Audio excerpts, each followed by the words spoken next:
Hi, thank you for having me. I'm really excited. So I wear many different hats, and I hope to continue to do so. I've always felt creativity, whether it's makeup or fashion, acting, ever since I was in high school. So that is something that I've always, along with my political justice, I'm always very political, but I've always been very creative. So I like kind of, if I can mesh the two somehow, that would be great. And that's what I'm hoping to do with upcoming projects as well. Awesome. Yeah, there's never been a better time to kind of pick where you want to go in life, pick a creative outlet for it, and kind of just create. Because I think that's the best way to get your message out or get your whatever it is that you want to express. I mean, creating something that people can watch or see or, consume or just reflect on is pretty cool. Reflection is huge, especially as an actor, reflecting on personal experiences.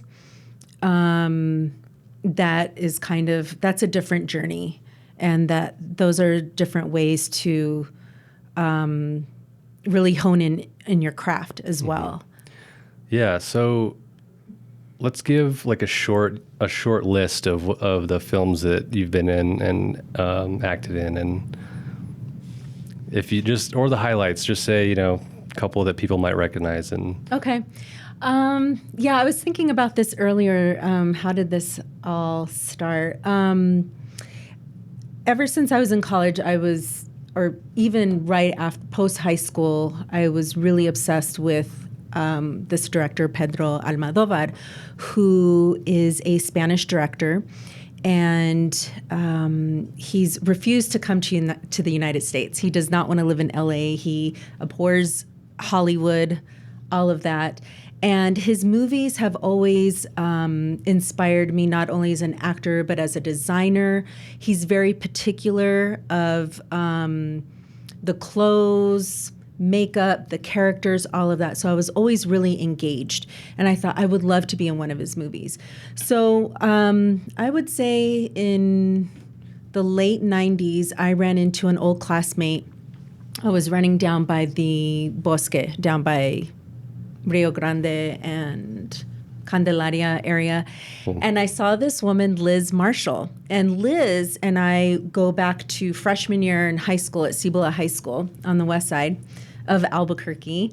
And she's like, wow, you look great. Let's make you a movie star. And I'm starting this agency and da-da-da.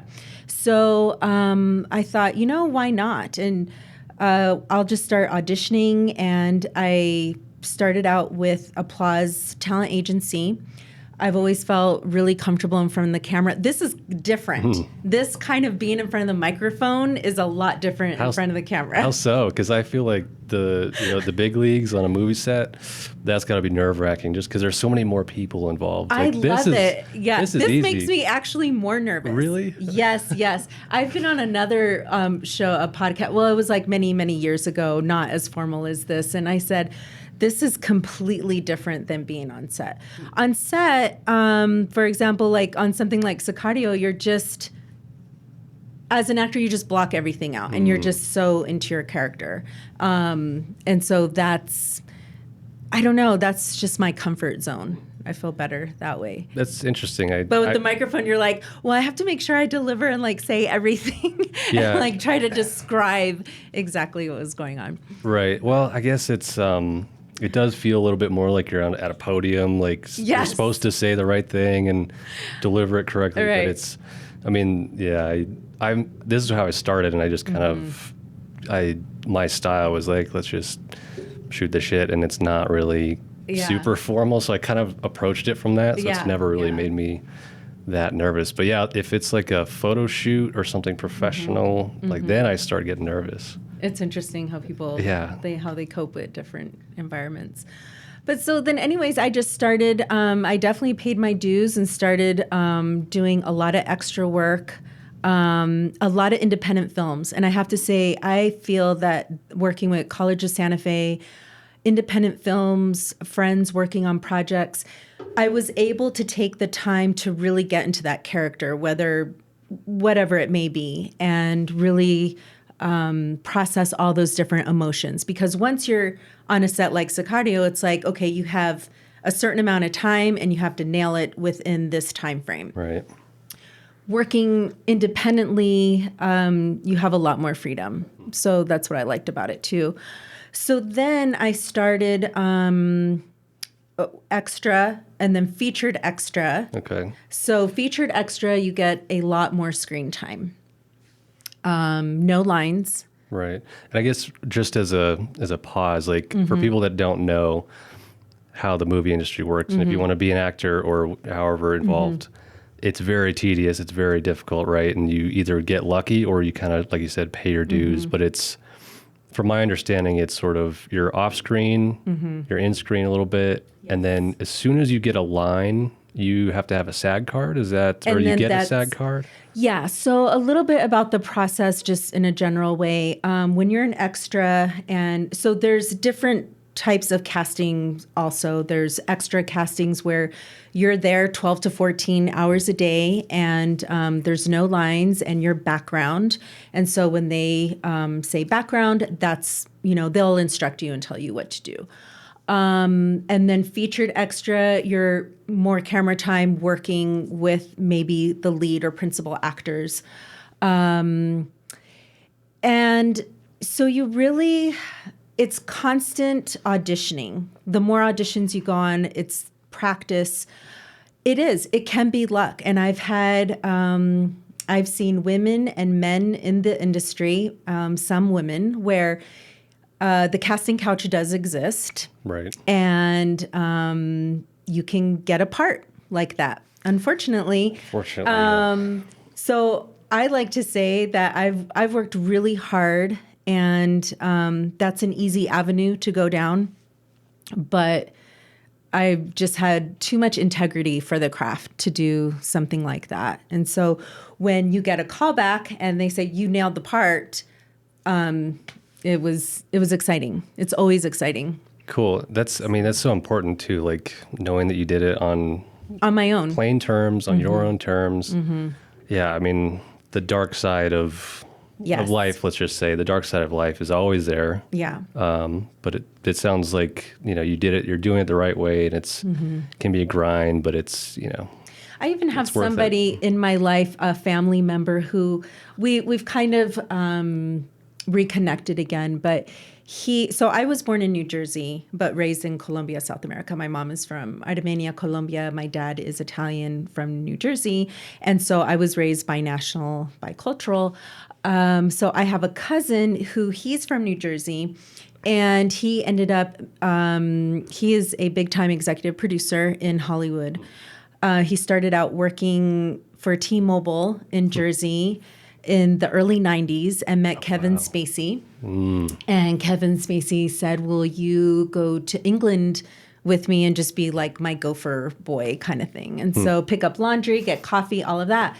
Well, then they ended up creating, I forgot the name of the production company, where they would have up-and-coming scripts, screenwriters, actors submit their work. Trying to do it at a grassroots level. And so actually right after my first divorce, I ended up going to LA, and I said, okay, well, this is my time now. And so I said, Dana, so I'm going to be going out to LA. Should I bring my headshot? And he's like, Kim, I don't believe in nepotism. And so I could have easily, he could have been an avenue where I could have had that forefront right there in Los Angeles, but it was pretty hardcore. Yeah. And so I really did this on my own. So just to get back to your question too about the starting out with independent films, and then I would say, and that was something that we were talking about too, in the time frame of 2007 to 2012, I feel like the New Mexico film industry was really, really booming, and I was going on auditions twice a week, and then that's when I got the part on In Plain Sight, Inhale.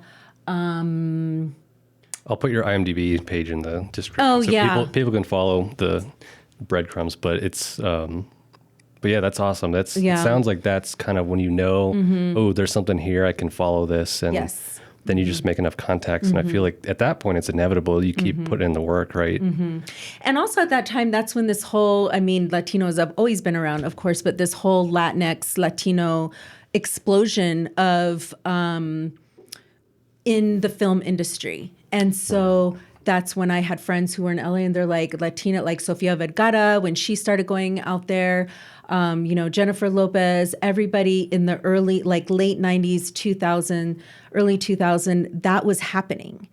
And so then I started auditioning for bilingual parts.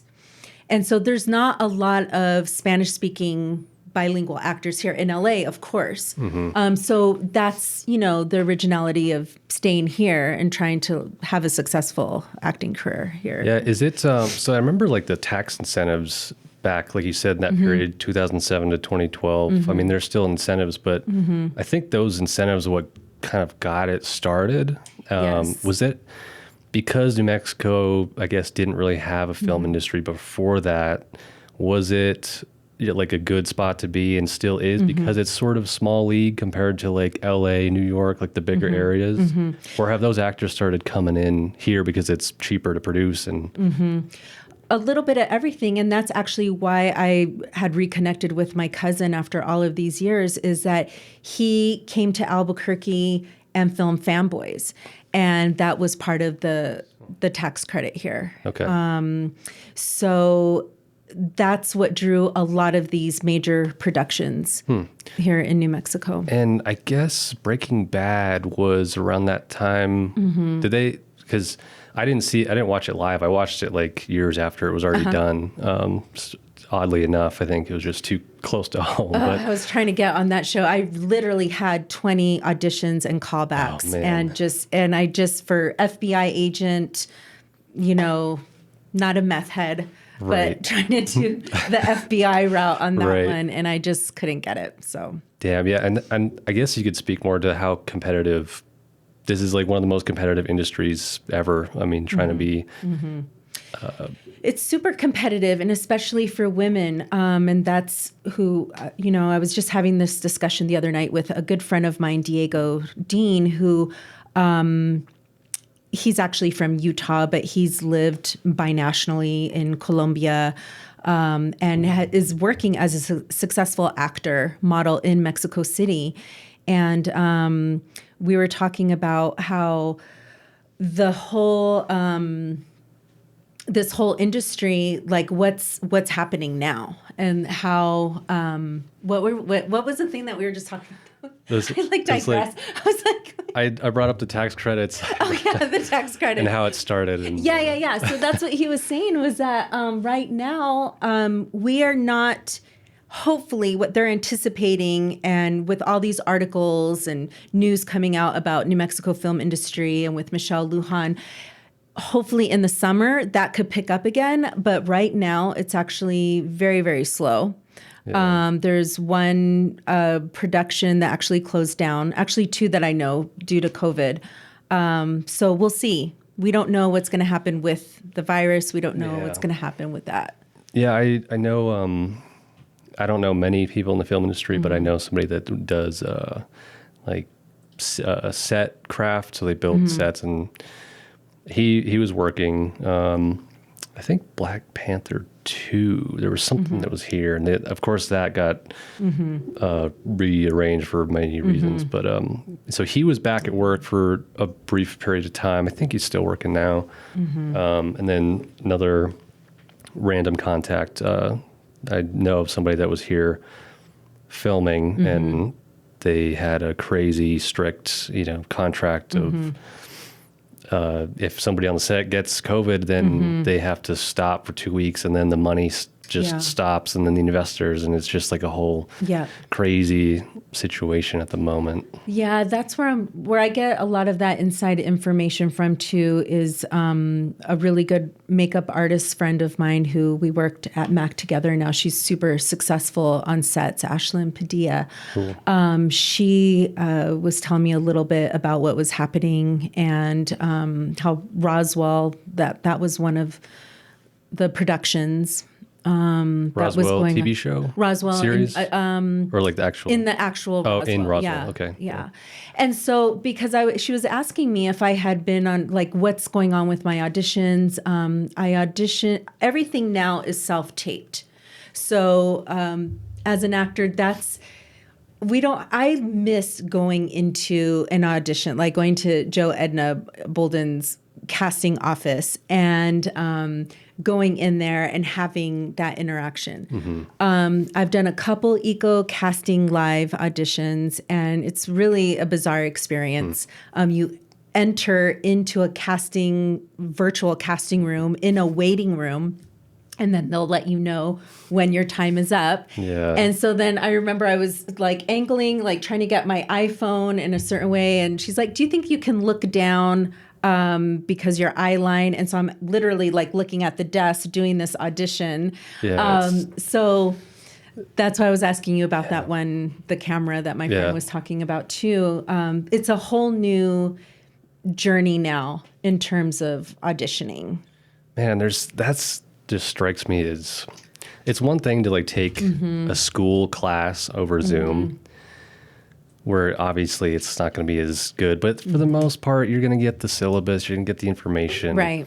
But acting and auditioning especially, that's got to be so personal, and body language does not come through on video So very different. well, It's unless so you're different. like a very, very good at setting up a set and angles, and Right. if you're crazy good, yeah, maybe, but so much of it's lost. And that was the thing with Sicario, because that was actually the first audition. When I went for the callback, my agent was like, you're going to go to the callback and the director is going to be there. And so I had heard everything about Denise, and I was like, oh my God. Actually, so I'm nervous. a fanboy too, because for people that don't know, Villeneuve, he is phenomenal, and Blade Runner 2049 is like one of my favorite movies of all time. He's a phenomenal director, and so talk more about that experience, because I think that Yes. So when I remember going into that audition, and sometimes as an actor, you go in and you're like, I freaking nailed that. Like, I did great. And then I don't get a call back and there's nothing. I'm like, what the heck happened? Other times I feel like, oh, that was half-assed. I should have made this choice, or I should have looked over here, and then I'll get the part where I'll be completely surprised. Right. When I did the audition for Jesus's wife, Silvio's wife. Jesus is my child in Sicario. Right. So when I did the audition for Silvio's wife, for me, even though it was 2 minutes, it was like an out-of-body experience. And I remember Joe Edna was like, that was fantastic. Like, that was super. So then my agent, Carissa, I'm with Mitchell and Associates. She called me and she's like, you have the callback. And so she said, they're all going to be there. And I felt really, really confident. I just knew it. So I went in, and Dennis was there and some other assistant. I would say for that callback, there were about 10 studio people in there. And I blocked it out. And I wasn't that normal to have that many? It's normally just 2 at the most, or 3. Is it usually like the casting director and like somebody else? Yes. Okay, so it's no producers. Interesting. Yeah. So he was in there. So that's what made me realize he was super involved from the beginning of Sicario with the whole casting. So I did my my audition, and he's like, he's like, we're going to bring Jesus, your son, in, and I want to see you guys together. And I was like, perfect. And I said, if it's going this far, I know I have it. Right. Like, they just want to make sure it's good. Yeah, they just want to make sure. That's so cool. So they brought Jesus in, and we just like gelled. I mean, it was just, it was a really, really good experience. And Dennis, I could just tell the way he was smiling, and he was probably the most gracious director I've ever worked with. Very down to earth, but super professional. That's cool to hear. It's I mean those movies are masterpieces. I mean Arrival, they all have like it's like they have a tone. The tone They're just of it. the whole thing is so it fits neatly together. And I think maybe what I'm hearing from you is that if the team and the crew are all on the same page and they really trust everybody and involve everybody instead of just segmenting every part of the film, then it comes out better because everyone, it just feels better. It feels better. And, that was one of those experiences which I wish I could have seen the final cut, different endings of Sicario, different things that we worked with that Denise wanted to see me in more of a vulnerable position. Those didn't make the cut, obviously. And for people that don't know, I mean, when they film a movie, there's like hundreds of hours of raw, even 1,000 hours. I was exhausted. I remember filming that day, and like I was saying, the DP with his obsession on lighting and everything. It was just Roger Deakins. Yes, Roger Deakins. Thank you. I'm familiar with his work, and I had to go look up exactly what he's done. Oh my God, that's such a crazy list of. He works with the Coen brothers all the time, and he's ridiculous. But it was just the three of us in that room, and I'm just like mourning my husband because my husband has been killed by the narcos, and so I to have that time just to be in myself and in this great, awesome production. I felt like I really thrived as an actor, and hoping that can happen again soon, Yeah. So what's it like doing, because I think we touched on that the part that you had in the movie, it's it's like at the very end, and it's maybe 15, 20 seconds. Well, I have 3 major scenes throughout the movie. Okay. Yeah. So the end scene, as they call it, That's the what I money shot. remember Everyone the most. remembers Yeah. that. And ending with that like boosted my career. That was really, really great. There are 2 other scenes prior to that, and that's with my family. Oh, right. Because it's been a while since I've seen the movie, but it's okay. That's why I posted. I have that fan in Iraq in Turkey. Oh, okay, yeah. And he's like, we're obsessed with Sicario out here, and they didn't really care too much for the second one. They really because that's another director. I don't know who the director was. Yeah, I'm the same way. Like I thought it was going to be, but it wasn't. Yeah. And so that scene that I posted, that's in the kitchen, and I'm dealing with my husband who is never at home. He's an alcoholic. He's a corrupt cop and drug running and all of that. So, and Jesus, who he plays my son, that was his first time on set. And and that's why Dennis loved it. He was a natural. He was really, really great. Took direction really well. It's hard to do for child actors. Like, you're either I think with he was it or 9 or 10 at the time. That's cool. So he was comfortable. It was great. Yeah. So and I guess what was your role on that film specifically? Like, did you have speaking roles that like parts where it was right off the bat you were going to fill this role and with lines? It was all in Spanish, and mainly the dialogue was with my son and with my husband. Okay. Yeah, so that's, I mean... So it was a real intimate, and that's why I guess memorable in that movie, because aside from Benicio and, all the other stuff that's happening on the border, they would cut away to these really intimate scenes with the family and what this family was going through. Right. That's got to be such a good experience with a nice tight knit crew that great. At such a high level. Good. Yeah. So what do you take from that, and what do you want to do with that, and how do you want to craft your own sort of experience? Well, I think with these discussions I've been having, not only with you but other actors in my age range, Right now is the time to just create my own. I want to do my own film. And so that leads me to, I've been doing a lot of reflecting on the last 10 years, I would say, of my life, and like starting as an extra and where I'm at now. And, the industry is still very sexist. It's still very ageist. That's what I was going to say about my friend Diego, is that even though we're around the same age and he's getting auditions parts left and right, it's very different for males. For females, yes, I can look young for my age, but if I'm going into an audition with 20 and 30-year-olds, there's the 20, 30-year-olds are always going to get the part. It depends. Right. I do audition now for roles in my 40s. But it's just different. So I thought what I'm going to do is I've been obsessing over this woman here, and she was part of my thesis project when I was in graduate school. So I got my master's in Latin American Studies and Spanish, and so and contemporary art history. So what I wanted to do was kind of like in the vein of a Frida biography. Work with this artist. But before I talk about her, I would say in 2005, because I not only have film experience, I did work in theater too.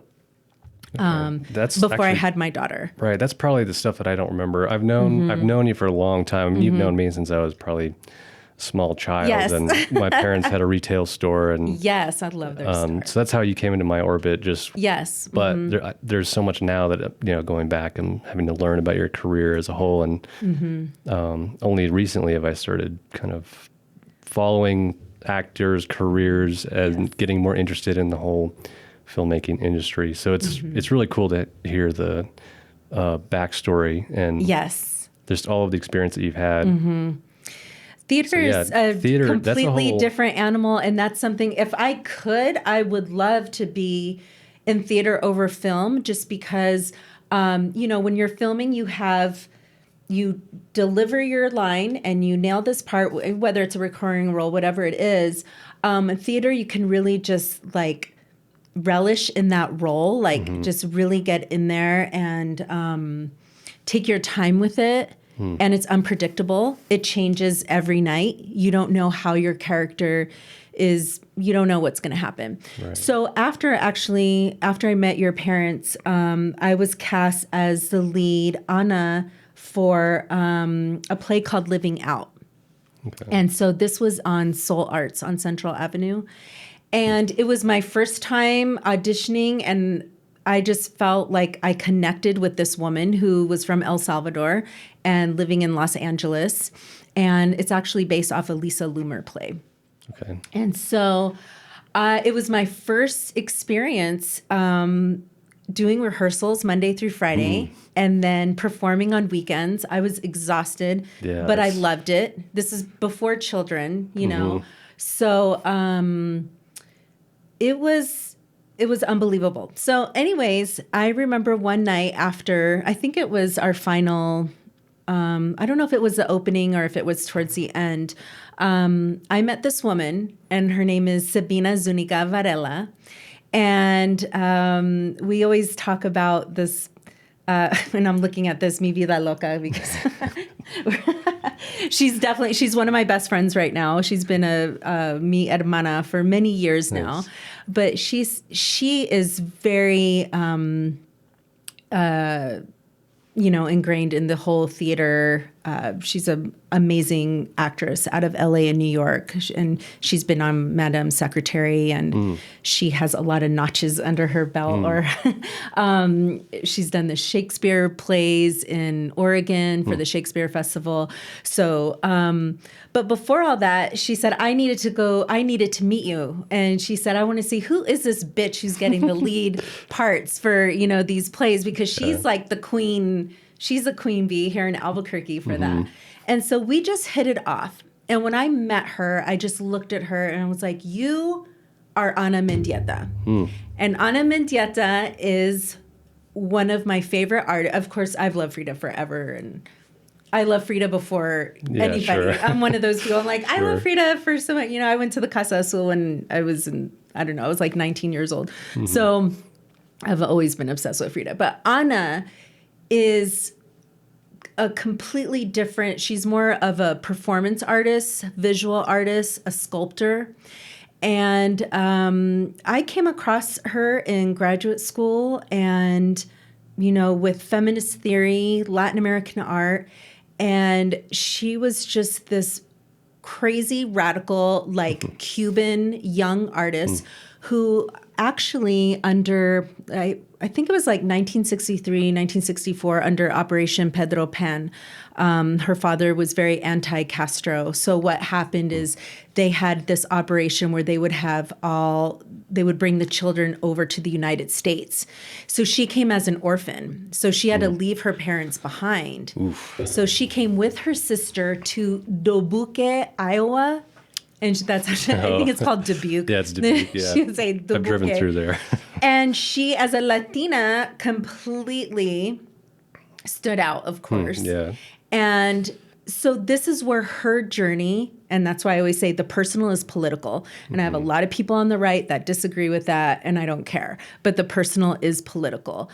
And when she arrives in Iowa, she experienced racism. It was just her and her sister. She's an orphan. That's got, What year, just for context, I'm trying to think, So like approximately what decade would that have been? In the late 60s. Okay, yeah, oof, yeah. That's Late different. 60s, early 70s, she grew up in Iowa. Yeah. And so she was always really driven to go to school. Like she knew that she wanted to go to graduate school. She knew she wanted to do this. And so then that's where her journey began, her heart was torn from her homeland. So that's where she started dabbling in performance art and land art. And using the land, that was the only thing that Iowa and Cuba had in common, was the actual dirt and that land. And so she ended up making so many different series. She's very obsessive. She's like your dad, like constantly working and working and working. Yeah. She would do a silhouette series, where she would imprint her body. She was naked all the time. Imprint her body in the land, do all these different performance arts. She would film herself, photography. She's just multi-level talented. So I just became obsessed with her. And when I have an obsession like that, and even in my daily life, like I don't stop thinking. I think that's something with my creative side too, because I'm just always talking about it and I'm thinking about it, and then I'll write things down, or now I'll put it in my iPhone. And so when I was in graduate school, I replicated one of her, for my thesis, one of her performance journeys. And what she did was she did a silhouette in the sand or in the land, wherever she was. And she just had her whole imprint there, and then she would get out and then she would just light it. And so it was like this burning silhouette. She really, really longed for her homeland. Like she just missed it so much. So after that, she ended up moving to New York City, and she knew New York City was the way. That's where the art was, just like if you're in any kind of creative industry, it's like LA, New York, Right. What are you going to do? So she goes to New York City and gets into this feminist collective there, starts having gallery shows. She got a beca to go to Italy and started doing all of her land art there. I was fortunate when I had an internship at the Smithsonian in DC, and I went to the Hirshhorn Museum, and I saw her work there. Oh, cool. And I just cried. And this was in 2002. Right after I got my graduate degree, I guess, or cool. In between that time. And I saw all of her work, and it was like, this is so real. This is just amazing. Unfortunately, and so the reason why I'm talking about her is because when I first met Sabina, and I will show you a picture so you can see, and then you can post it later or whatever. Yeah. Sabina, she explores the body, the face, everything. Yeah. So that's her. Okay. Sabina looks exactly like her. So you just saw her. Her and you're hair. I was like, instantly, she's Ana Mendieta. So we've been having these discussions, and Sabina's ageless as well. And I said, you're going to be Ana, and I'm going to direct. And Awesome. so this is one of the things that I want to do, hopefully soon. Yeah. I would love to tackle this project. It does have a tragic ending.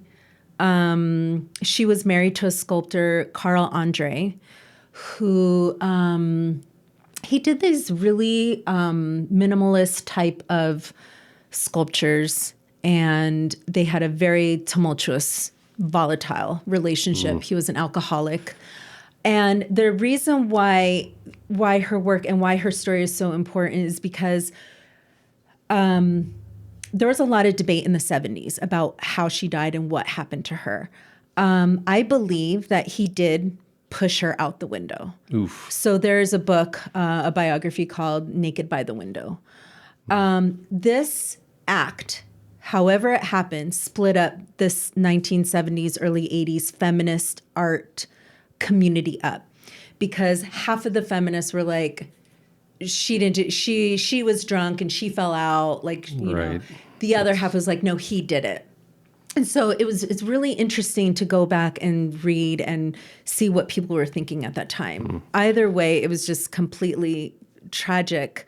But there's just so much that she has to offer. I mean, she was just gone too soon. Wow. Way too soon. So I didn't know. I mean, I knew nothing about her before we sat down today. She sounds like a pioneer. Yes. In one of the most difficult times to be a pioneer. Exactly. A woman of color living in New York City. Yeah, at that time. That's a very interesting project. I think we'll do a little intermission right now. I'm going to get some more coffee and stuff, but we'll come back to this because I think it's got some. Yes. It's got I could see the thread in there, and now's a perfect time to do it. Okay, that sounds good. Cool. We'll do a little break. Awesome. How's it going so far? Good. Okay, Yeah, good. I I need to go to the bathroom. Yeah, go for it. Careful with this one. This. All right, little coffee break. Yes. Coffee's delicious, by the way. Thanks. Yeah, it's a Cupbo coffee here. I wouldn't Albuquerque. expect anything less from the Velasquez family. Yeah, hey, I think we have that same artistic obsession, Yes. right? Whenever I get into something, I typically I go Yes. down the rabbit hole. Well, I think that's why I gelled so well with your family, too, because they're coffee snobs and design snobs and all of that. So I love it because, I just really admire them. Yeah, cool. I do. Yeah, it runs in your blood. I think. Yes.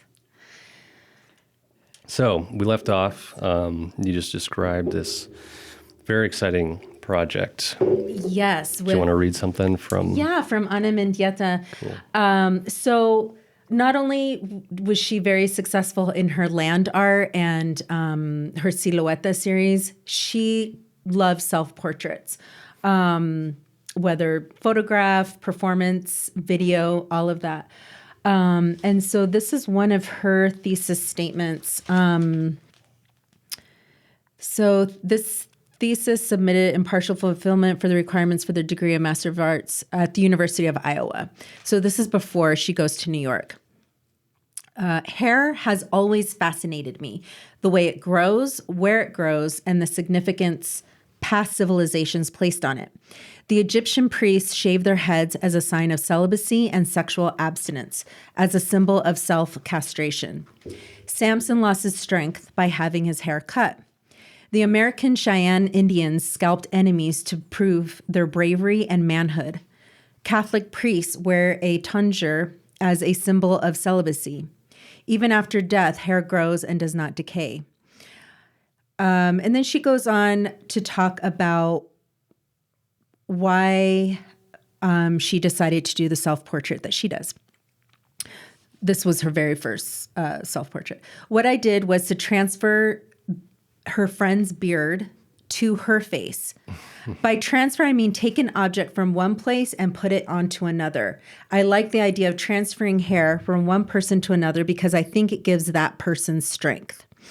It's really interesting when she talks about that. And I would read that over and over because, again, I go back to why the personal is political and identity. And especially now when we are living in a world of BIPOC and people of color and binary and transgender, gender issues, all of that now, everyone has a voice. Well, we're trying to get there and have that voice. But definitely more so now than when I was in graduate school in 2002.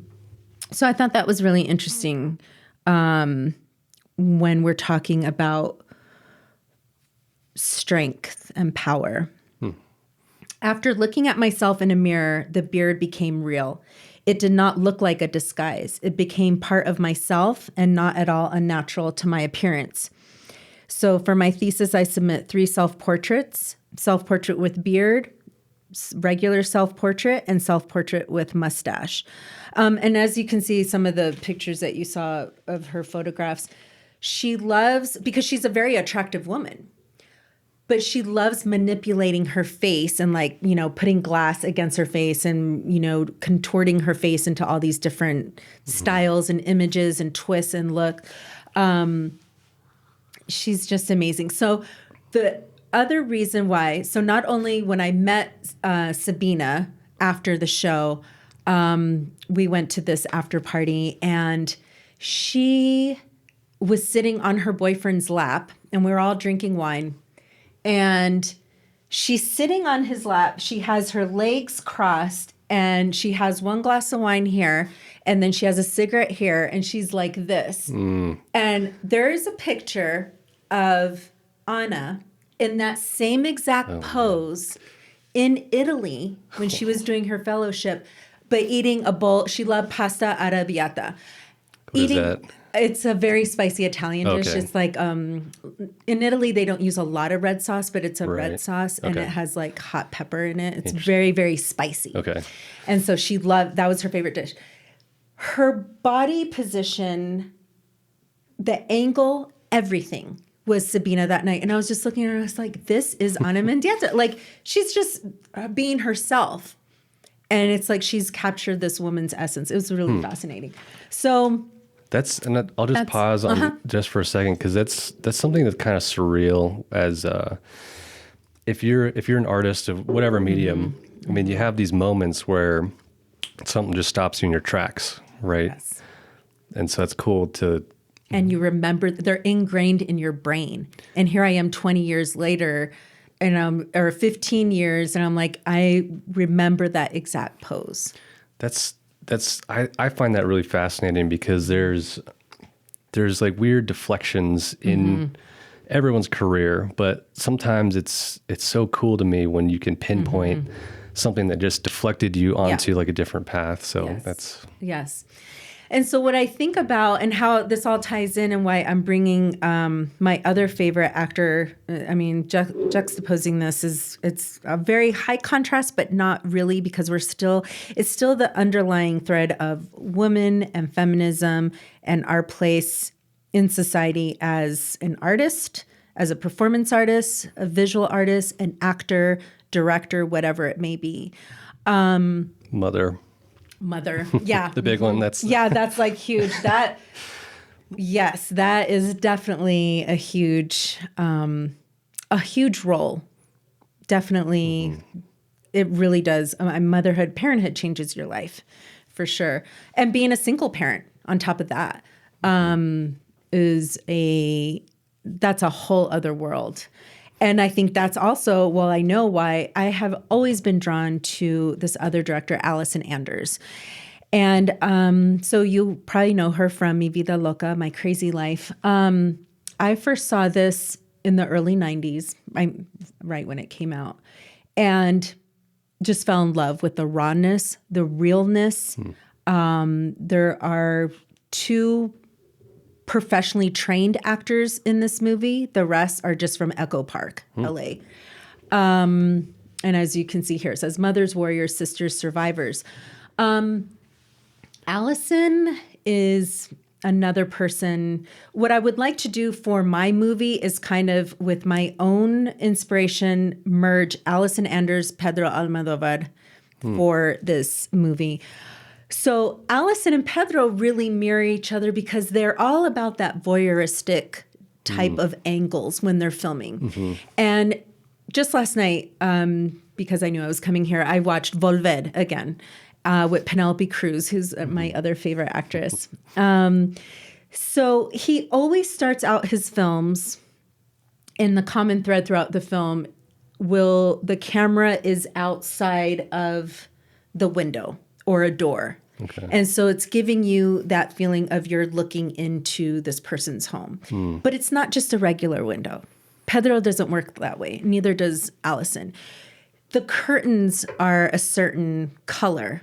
He's an absolute obsessed perfectionist.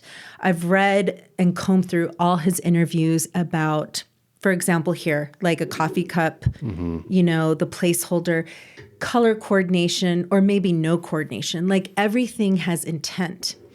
And so she's adopted, like this is her own style too, Allison Anders, and you're just, as a viewer, you're just drawn in. You're sucked in. What is going on with this family? What's happening? Why did this person, what is the backstory? That is great filmmaking. I guess let me pause because there's something there I want to, I'm sure you'll fill me in more, but I've heard the phrase, every frame a painting. So if you're a psychopath and you want to watch a movie frame by frame, just load it up, just one frame, I've one done frame. That. I guess I'm a psychopath. I've done it too. So because I have literally paused Pedro's. I said, that is a piece of art. Yeah. I would print that and hang that up every moment. I love that. You're the perfect person to talk about this with, because I read that. I don't know where I read that, but ever since then, when you watch things, you realize like, okay, and here's my main frame when if I'm in cinema, whether it's TV or film, the fact that you're watching it means that somebody or a team and the team of people had to put what's on the screen there. Yeah. So very, very little is by accident. There's different, obviously like documentaries and stuff is a different story, but nothing's there by accident. Right. In films like these. And so I totally get, it's like every little detail, if it's just right, you could watch it frame by frame and you're like, oh my God, this is beautiful. Yeah. And that's why when I was watching that film last night, I said, he pays such I wonder how long, I need to research that again, like how long it took him to film Volver, how many hours, because, he's a professional expert now. He probably does it in record time, but there's a scene where Penelope is coming in with her daughter and the aunt, and there's these beautiful, because this is filmed in southern Spain, I think it was in Galicia, I'm not really sure, but these beautiful, like, ornate wooden doors. And so we see the outside and we see them going in. And then the camera, as soon as they're coming in, the level, I don't know exactly all the terms either, but the camera is panned below.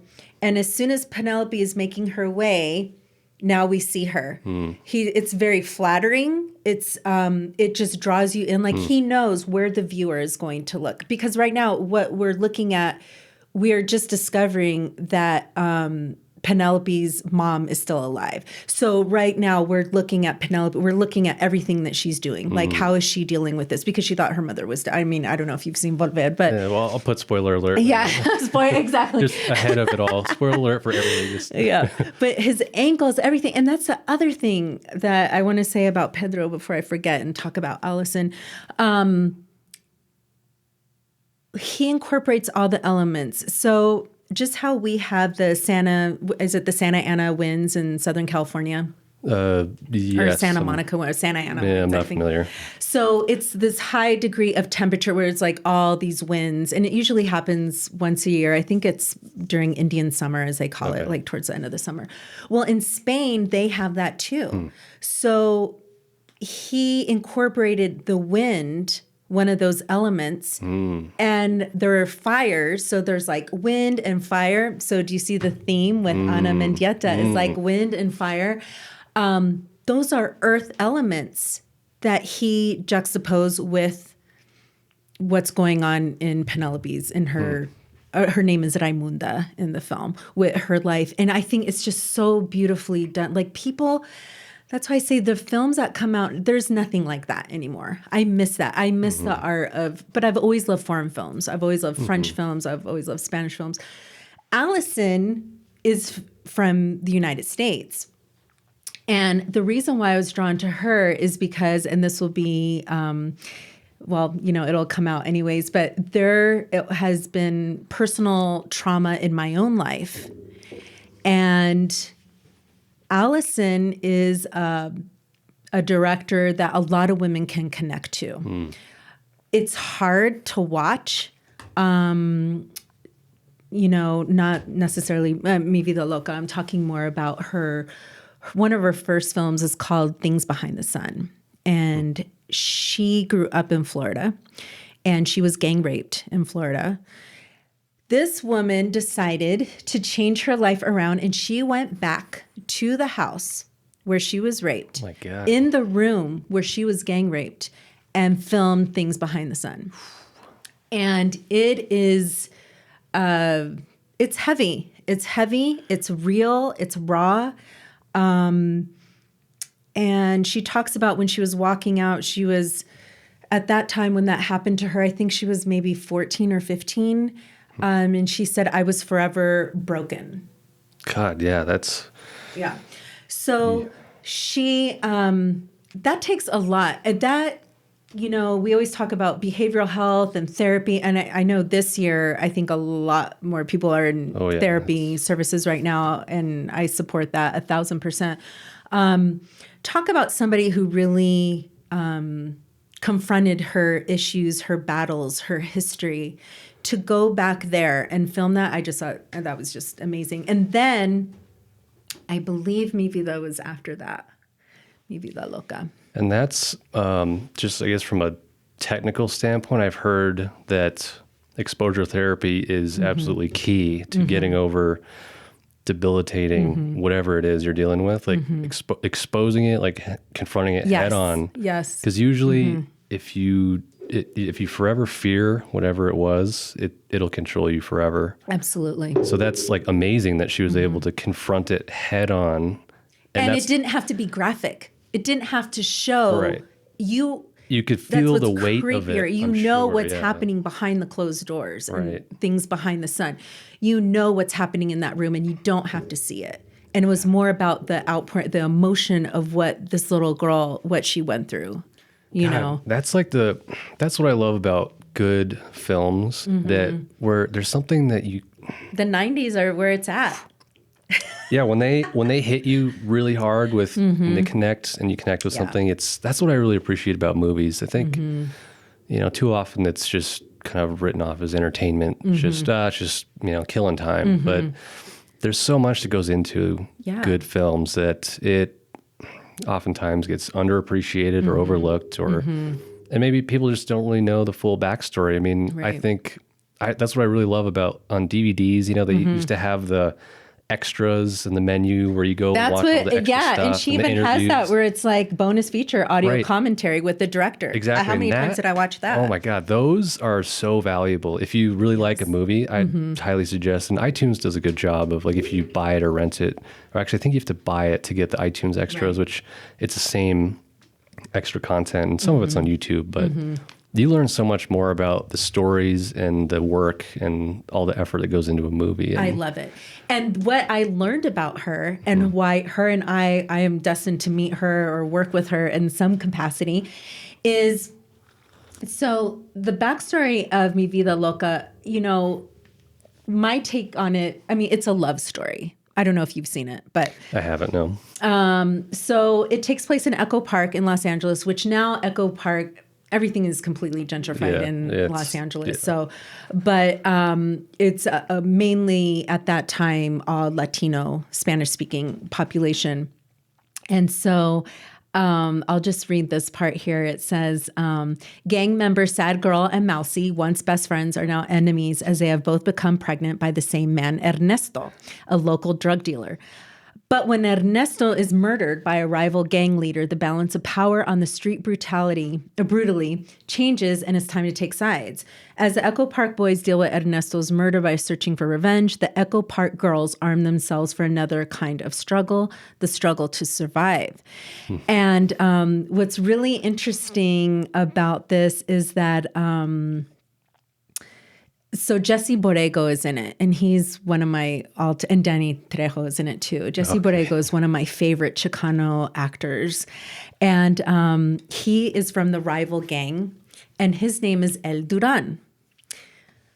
Well, it turns out, listening to this commentary, Allison Anders is a huge Duran Duran fan, and so am I from the 80s. And I'm like, this is brilliant. It's beautiful. Not only that, she got John Taylor from Duran Duran to compose the score for Mi Vida Loca. And so it's like every time I just fall in love with the movie over and over and over again, because I'm all about music too. That's like a whole other project. Like, what music am I going to score for my project? You know, I've been getting interested in that as well, because I mean, just doing a podcast, just learning about audio, and then watching things that have really good audio editing and sound and score, soundtrack, all of it. And that is, I don't want to say that's like 70%. Yeah. I mean, it's like the iceberg thing where you're only, if you just put it on mute,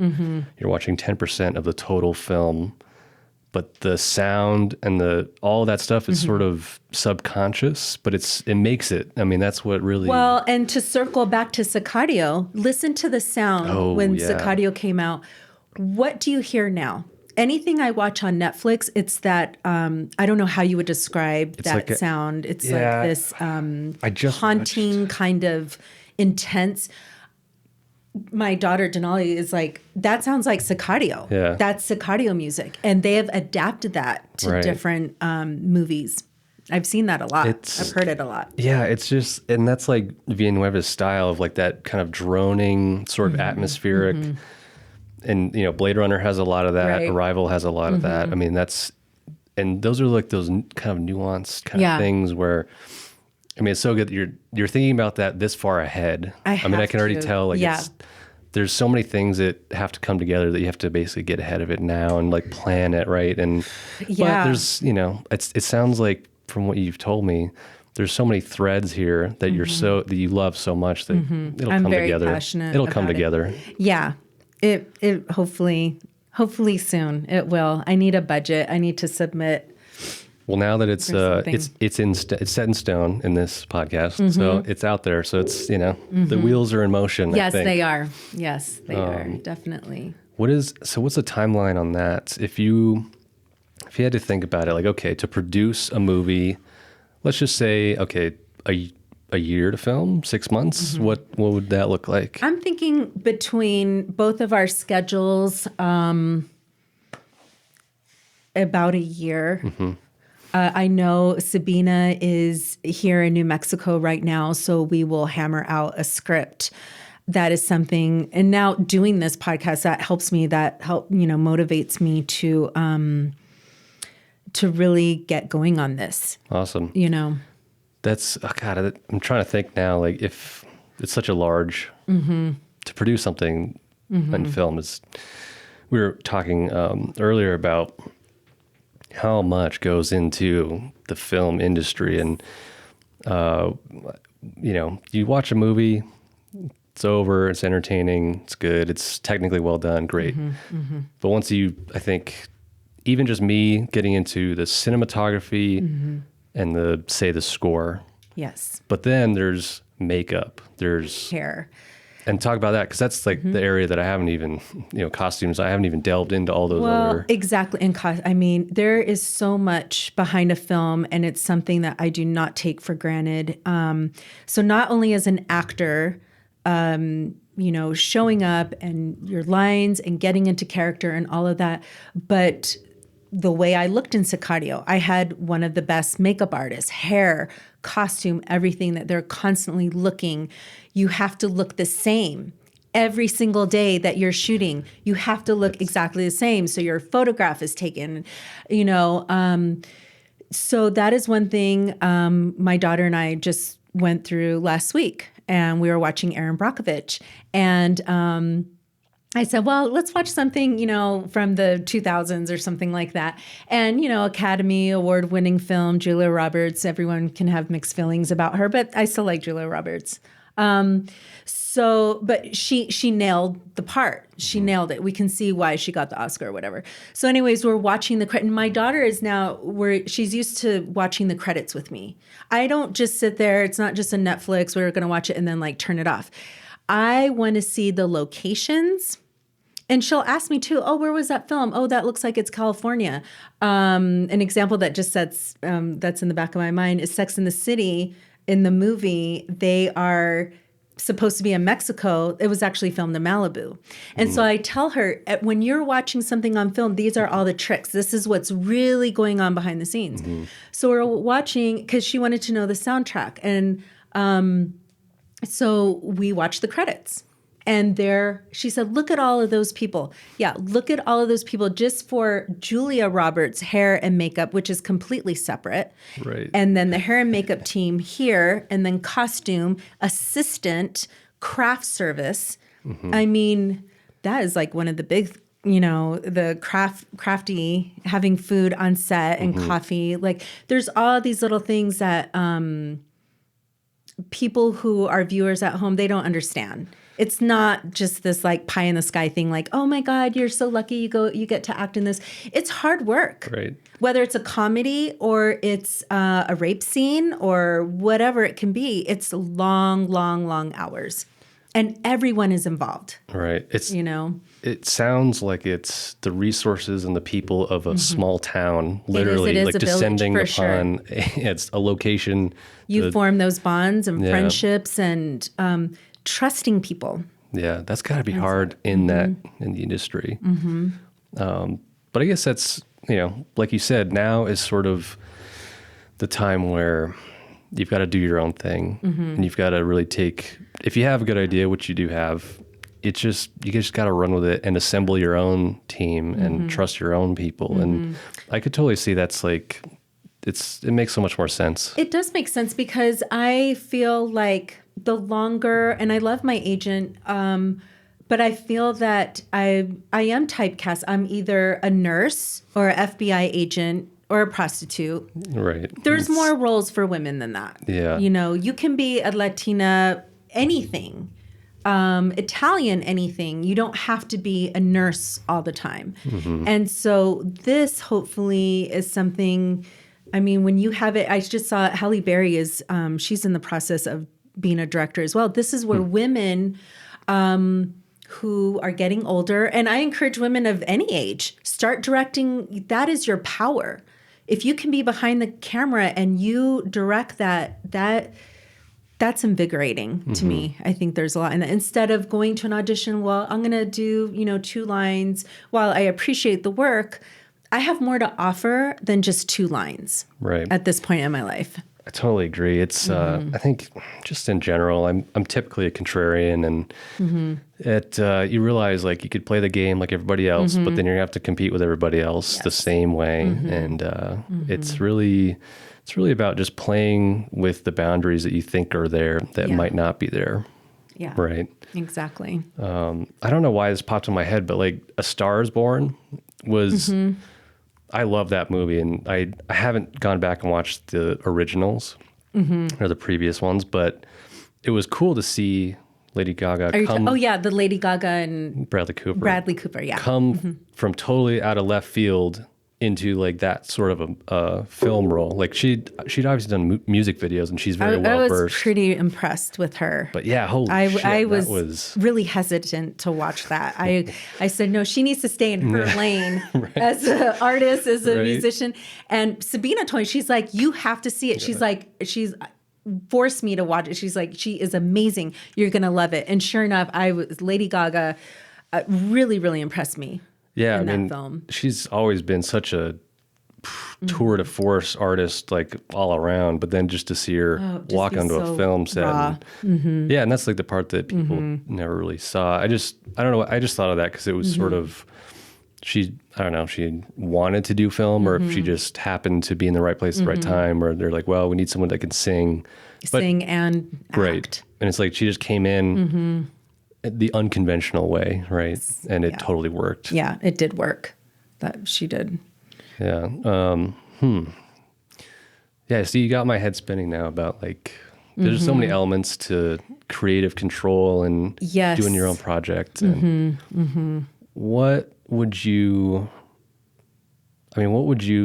like it to be all said and done? Like, let's look into the future. You've got your team, you have it written, you're filming, you're producing it. What like lasting impression would you like it to make? Because I think projects that I've done that have really meant something to me typically they just come out better. And I'm not really, I guess I'm kind of rambling here. Like it's so interesting to think about. Like, what is it long term? What is it? God, well, that's a heavy question in a sense. Well, I think it's two or threefold. I mean, as a mother, like, so I'm a role model for my daughter that she can do whatever she wants to do. If this comes off successful, she can see that it's not, I don't know if she wants to go into acting. I know she likes singing and everything, and she is very creative, and she is with my agent actually. But you don't have to submit to certain kind of roles and be stereotyped like that. There are other avenues for women in this industry. Also talking about a phenomenal artist. Like we still don't hear, everyone knows about Frida. Okay, yes, I love Frida. We appreciate Frida. But there are other women, another artist off the top of my head is Remedios Varo. Like there's so many different women that have contributed and have provided so much cultural positivity in our lives, and we just don't hear about it. That's a good point that, the phrase standing on the shoulders of giants is often thrown out there. And often those shoulders are made up of hundreds of people. It's not just, there's one person leapfrogging in an industry. There's hundreds that fall by the wayside, whether they were successful or not. Yeah. That is interesting to go back and really examine, all the people behind the scenes and that made up a certain niche industry or something. And the other thing why I did want to talk about this and what it brought it up was like, I feel like coming into the second, I'm going to be half a century soon, the second phase in my life. I feel more focused now, and I have to redirect that to my own personal like exercise journey too.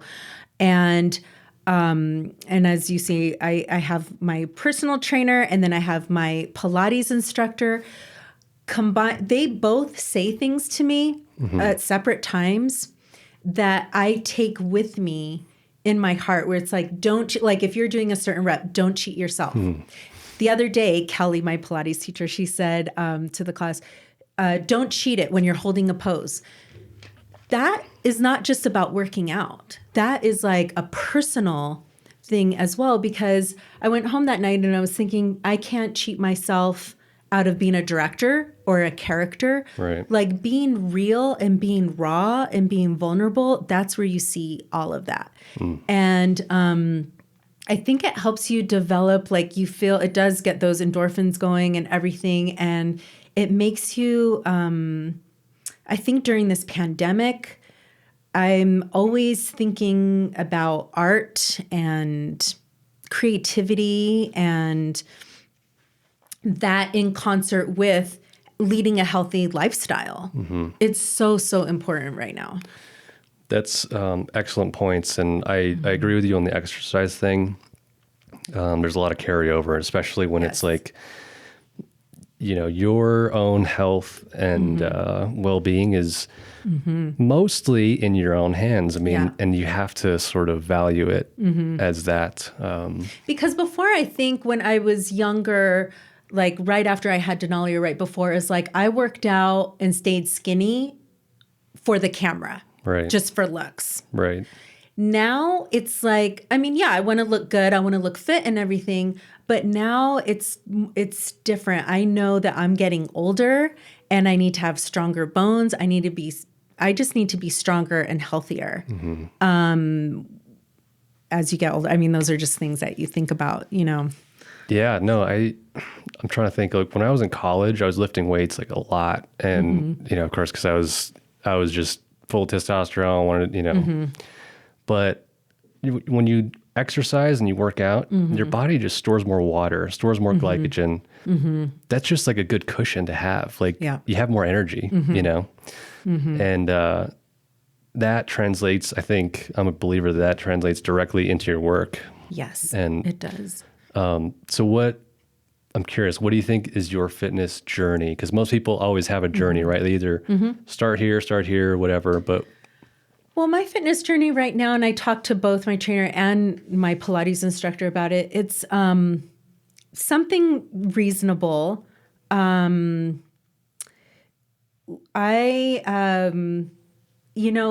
hard as a woman still, and not just being in the industry, but, as you're aging, your metabolism is different. Everything changes. Yeah. Everything is different. And so it's really having a commitment to eating well and working out and having your cheat days and all of that. But I want to, by the time I'm 50, I do want to have a very super awesome physique like Jennifer Lopez. I do. Like, I'm not going to lie about it. Like, she's got that special sauce from A-Rod, right? She's getting, it's not just working out. Whatever A-Rod's on. I know, right? Exactly. But yeah, she does put in the work. Good genes help as well. My parents look really young for their age, but it's that Italian, Colombian genes. But those are different kinds of goals that I have throughout my life. And you just feel better too. You just feel better. Definitely day to day. I mean, it's funny. You notice when you feel better, but when you feel a little worse, you can sort of like sweep it under the rug for a while before you realize, oh shit, like I feel like actually run down, for whatever it is. Exactly. It gets you moving for sure. Yeah. Yep. Cool. What, man, we're at like an hour and 20. Okay. What else haven't we touched on that we could possibly explore within, what we've talked about already? And because there's so many different directions here. And I'll just say you're a very diverse person. And I love that there's so many creative outlets, functional, just with strength and fitness and diet. Like, I like people that tend to think about all these things. And I have like a couple long-term visions, of course, for creative projects, but it's just cool to see people that decide to not focus on what's going on out there because there's fucking shit show going on out there right now. Yes. But if you can kind of ignore it just enough to focus on what you really want to do, I mean, it's cool to see when people really just sink their teeth into something. Which brings me, it's the pros and cons of social media, because you can definitely connect yourself out there with following people or being inspired by people that bring this positivity to your life, or it could be very negative. Yeah. And so I think those are the things that I miss about the 90s. I didn't have a cell phone. I found out about movies, like just reading, things are just, now I sound like an old, things are just so, back in the 90s. Yeah. But things were different, when I remember watching Mi Vida Loca, and there was nothing virtual. We all went to somebody's house and hung out and drank and watched the movie. And, now, of course, with the pandemic, everything is different. Hopefully this year. I mean, we'll see what happens. Yeah, definitely. You know. What are some of your favorite movies that you haven't mentioned? So I'll go through some of mine just while you're thinking. But Moneyball, I don't know why. Love that movie. When I was a teenager, Transformers really, it's like girls, cars, robots. Like it was just so, for a teenage boy. And I know it's like, Michael Bay is such a, it's just like watching, someone do cocaine and then just spit out a bunch of crazy shit. But then, I've been getting into more like independent films, and Netflix has a ton of really good stuff if you kind of dig and you take the time to watch something that might not be good, might be good. Actually, so Pieces of a Woman. Yes. We were talking about that. That was like that was really good. Good for many reasons. But actually, the first thing I noticed about that was the camera work. It was the very long scenes going through doorways. I mean, those are the types of things where as a director and as a DP, like you want your film to look a certain way. In that film, you're literally following what's happening. A viewer, you're sucked in. Right. You're and reeled into that. It did that for me. And so, yeah, what are some of your favorite films? Well, I guess from like the perspective of they're well done, but they have a little extra magic in them. So I, since I'm an 80s girl, I really grew up with John Hughes, that era. There's a lot of great movies in the 80s and 90s again. I really loved 16 Candles. I loved Molly Ringwald. I don't know if you know. I haven't seen it. I know she is. I haven't seen it. I know of the movie. Yeah. John Cusack is still one of my favorite actors. Anything that he would say, anything. What's he been in recently? Because I saw Serendipity, but he was in that, right? He was in Serendipity, with Kate. I want to say Kate Bosworth. It's not Kate. No, Kate Beckinsale. Kate Beckinsale. Man, she's another one. She looks. Yeah, she's ageless. Yeah. So then going into the 90s, I remember going to the theater and watching Boys in the Hood. John Singleton, he was one of my favorite directors as well. So then that's when I got exposed to Larry Fishburne. John Singleton really has some great films. I love films that have to do with real life and what's going on in cities, the backstory, why are there single parents? And Boys in the Hood, for me as a woman, mixed race woman, it was really intense. That is a movie I can keep watching, and also the soundtrack. I can keep watching that every month, and I never get sick of it. Because there are movies like that. There are directors like John Singleton where every time you watch it, there's something different. And I love that. So now another thing that's funny, a lot of people, they might know this about me, so I do like Keanu Reeves. And I think one of my favorite movies is Point Break. And that was directed by Catherine Bigelow. And she's another great female director. So I saw The Hurt Locker, and that's what... Yes, she got an Oscar for that, I think. Yeah. That was... Okay. I didn't know she did Point Break. She did Point Break. Okay. Cool. And that chase scene is excellent. Yeah. To this day, there are directors that still try to mimic a chase scene like that when Keanu is... Have you seen it? I have. I've seen parts. You need to watch parts. it. I have to, yeah. It's really good. So it reminds me of a video game. That's who I was talking to my friend Diego from Mexico City about it.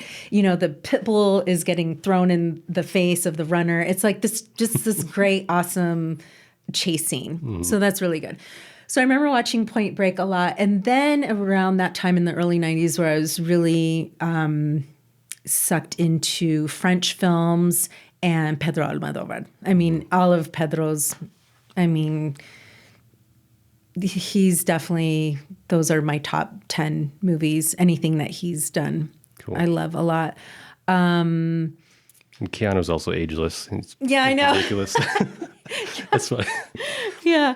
But then I definitely have like my girly side too, where I love I love Selena. I thought Jennifer Lopez did a great job with Selena. And I know that she's been heavily criticized because of her accent or whatever.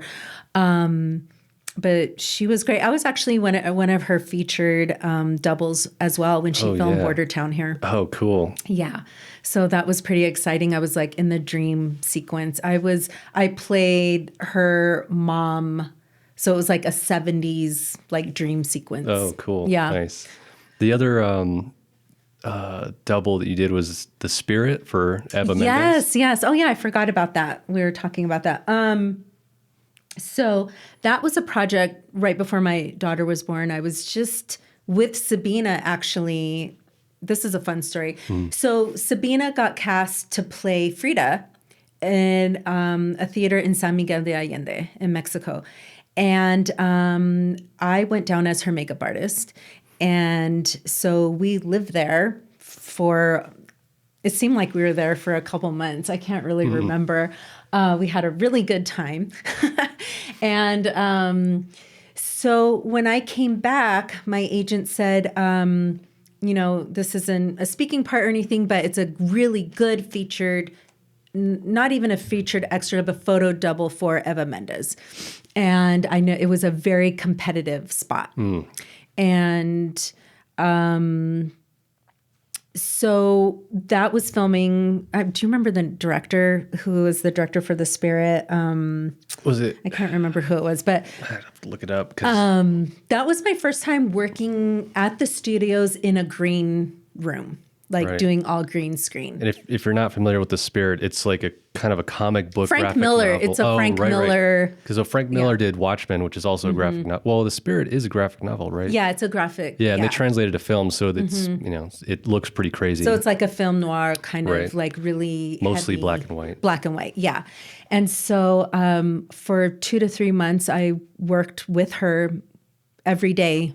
Got to know her really well and worked as her stand-in, her photo double, wearing Dolce & Gabbana. Nice. Like we had everything the same. So, and she was really awesome. She was great. I learned a lot being on there too, just observing. And those were long days. Those were 14, 15-hour days. Because I had to be there even while she wasn't there, And so, and that was one of my experiences. One day she couldn't come to set and I knew all her lines and everything. And so they said, well, Eva's not here. And the director's like, we'll have Kim read lines with Scarlett Johansson and Samuel Jackson. Nice. And so that was so much fun. That was so great because they were really nice, really down to earth. And I do remember now that I'm talking about Samuel Jackson's entourage, he had like 5 people just for his wardrobe there. But he was very friendly, even though he is down to earth though. And it was fun. So those were all really, really good experiences. And now to this day, Eva, she still remembers me. It's been years. And I'll comment on, she had a dog, her dog who was on set passed away. And so we were talking about that. She's really nice, really nice. Cool. That's cool to see that, that happens. I think it's easy to become cynical about, the way things are in an industry, but it's cool just to hear the stories of like, there's definitely down to earth people. And now that I'm thinking about it, isn't Sam Jackson like the most like highest earning actor of all time that's still alive? Something like that. I believe it. If it's not current, it was like maybe 5 or 10 years ago, especially now the Avengers. But so it's cool that he's, you'd expect like it could go either way, right? So it's cool that some of them kind of keep it together, and not let the still money be a real person. Yeah, and actually that's one thing that I don't think we've talked about is like the money aspect of. I mean, films they cost a lot to make. They pay for the popular films. They pay the top cast.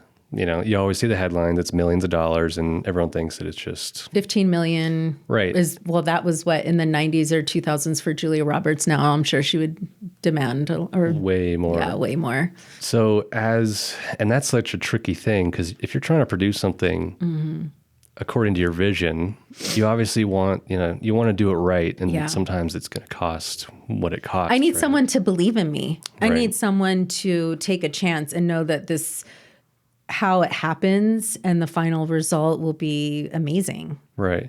And there's so many like relevant pieces of it. It's not just a film. There's ties to, artists, and there's a historical element to it. So I think, just looking at it from a financial perspective, it wouldn't be that, like, it's not that far-fetched to approach somebody as, that's going to produce it and invest in it, because it has so much more to it. But I know sometimes it's hard when you're trying to make it as an actor solely, because it's hit or miss. You still have to put in all the work of auditioning, and you're not sure if you're going to get a part. And even if you get a part, you're not really sure how much it pays, right? Is it? Yeah. And that was the thing. I mean, that's how children change your life too. Now that my daughter's older, things are definitely different. Like I could see myself doing theater and going to rehearsal and doing that, 7 days a week. That's definitely different. Before I had her, I was constantly like doing different workshops and audition technique workshops, working on your portfolio, working on a reel, doing things of that nature. And you don't know what's going to happen. And that was around the time when I met your parents, or right before. I was working. That's the great thing about actors. Wear many very, different hats. So I was doing makeup. I was working at the Hyatt, doing banquet serving.